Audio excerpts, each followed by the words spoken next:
Hello, everyone, and welcome back to the Rose Room. Hey, hey. Hope y'all having a great day. Before we get into this video, I need y'all to like, comment, and subscribe and become a rose like me. If y'all didn't know, my middle name is actually Rose. That's where I got my YouTube name from, The Rose Room. So it was really pretty, very girly, kind of name. But other than that, let's get into this video. My tips for if you want to do breastfeeding / pumping for your baby. Here's some things you might want to know. Number 1, breastfeeding hurts. It hurts. Your baby, when they latch, because their mouth is not that big, it's going to hurt. They're like, when they latch, your nipple is like about, the only thing that's in their mouth, their mouth is your nipple. And it's actually supposed to be like part of your areola and your nipple in their mouth, so it doesn't hurt as much and it's more effective. They get more milk out of it and the suction is better. But when they little, like newborns, oh my gosh, it hurts so bad.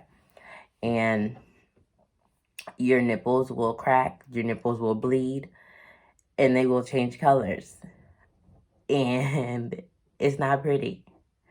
But I will say, it, like, in the long run, breastfeeding is healthier for your baby. It'll give them the best start in life, better than formula. Even though the formulas are pretty good now. I'm not sure how they were back in the day, but their formulas are pretty good. They got good stuff in them. But, nothing better than the natural, what God gave us to feed our children. So yeah, number 1, it hurts. Number 2, if you're going to pump, it takes a long time, especially if you don't have a hands-free pump. If you have like electric pump where you have to hold them to your breast, it can take a longer time and it can be kind of inconveniencing you because you have to stop your day and go pump. And that means if you're working or if you're a stay-at-home mom, I'm pretty sure it's more difficult if you're working because you only get like a 30-minute break to an hour break, and part of that's to eat. So I know that has to be difficult. So yeah, it takes up a lot of time. I felt like a cow when I had to pump. I literally felt like a cow. And it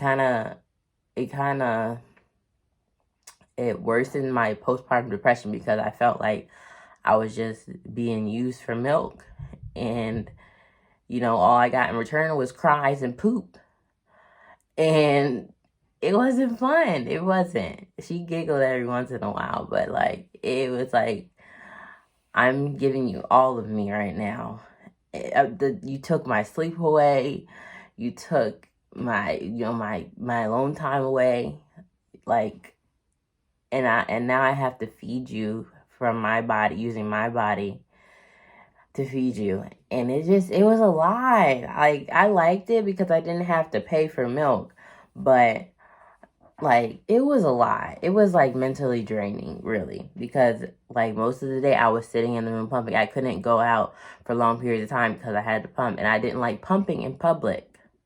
That's the third thing. When you pump, you gotta pump in public.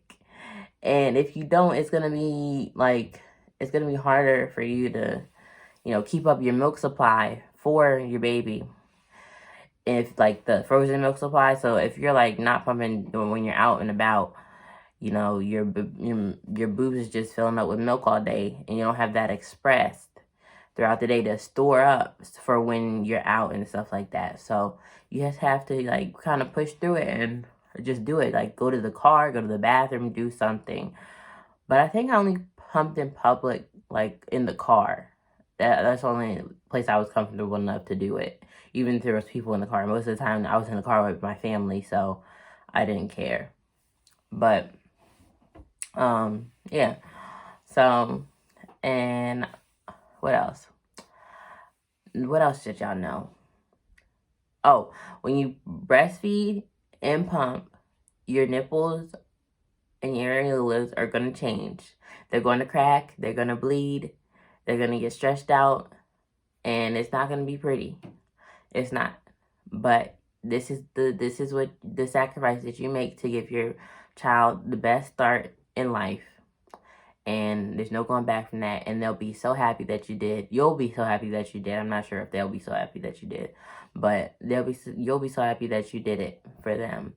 and because it helps them gain weight faster, you know, it helps them stay healthy, it helps with their brain, you know, helps with sickness, you know, you have the white blood cells that, like, if you're sick or if the baby could be sick, you know, your body creates white blood cells and helps the immune system with the breast and the breast milk, put stuff in the breast milk and stuff like that. So yeah.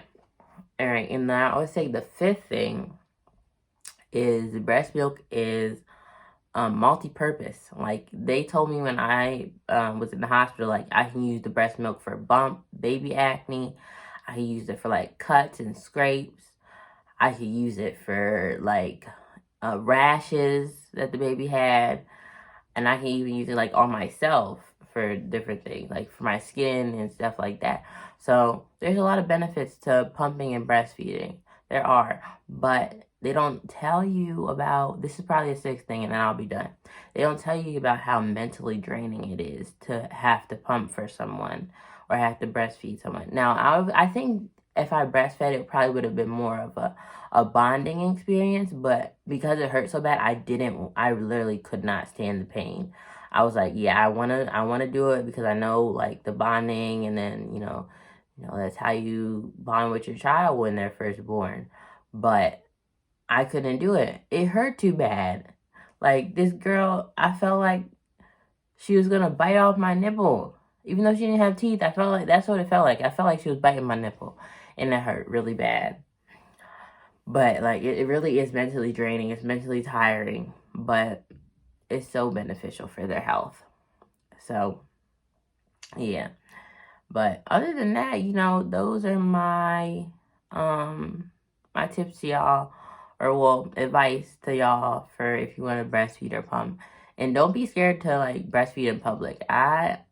I was, and that causes engorged breasts, and it can cause infection in your breast when you have too much milk in there. You can get clogged milk ducts, and those are very uncomfortable, very, very uncomfortable. So I would suggest that you just breastfeed and probably get a blanket, put your baby under it, do what you gotta do. Don't worry about what anybody has to say, because it doesn't matter. It's not their kid and they're not you. So yeah, that's the end of this video. Hope you guys enjoy it. All the mommies out there, hey, hope you guys are enjoying your babies and loving on them and giving them lots of kisses and hugs and cuddles. But yeah, my baby's getting so much older. She's almost 4. Her birthday is actually in like 2 weeks or so. So my baby's old. But I know, some of the stuff that I learned when she was younger, I can give it to y'all, give y'all advice, and y'all can learn from me, So yeah, that's the end of this video. Hope you guys enjoyed it. If you stay to the end, put a heart in the comment. Just put a heart in the comment. Just let me know that you made it to the end of the video. But other than that, that's all I got for y'all today. We are leaving the room, and I love y'all.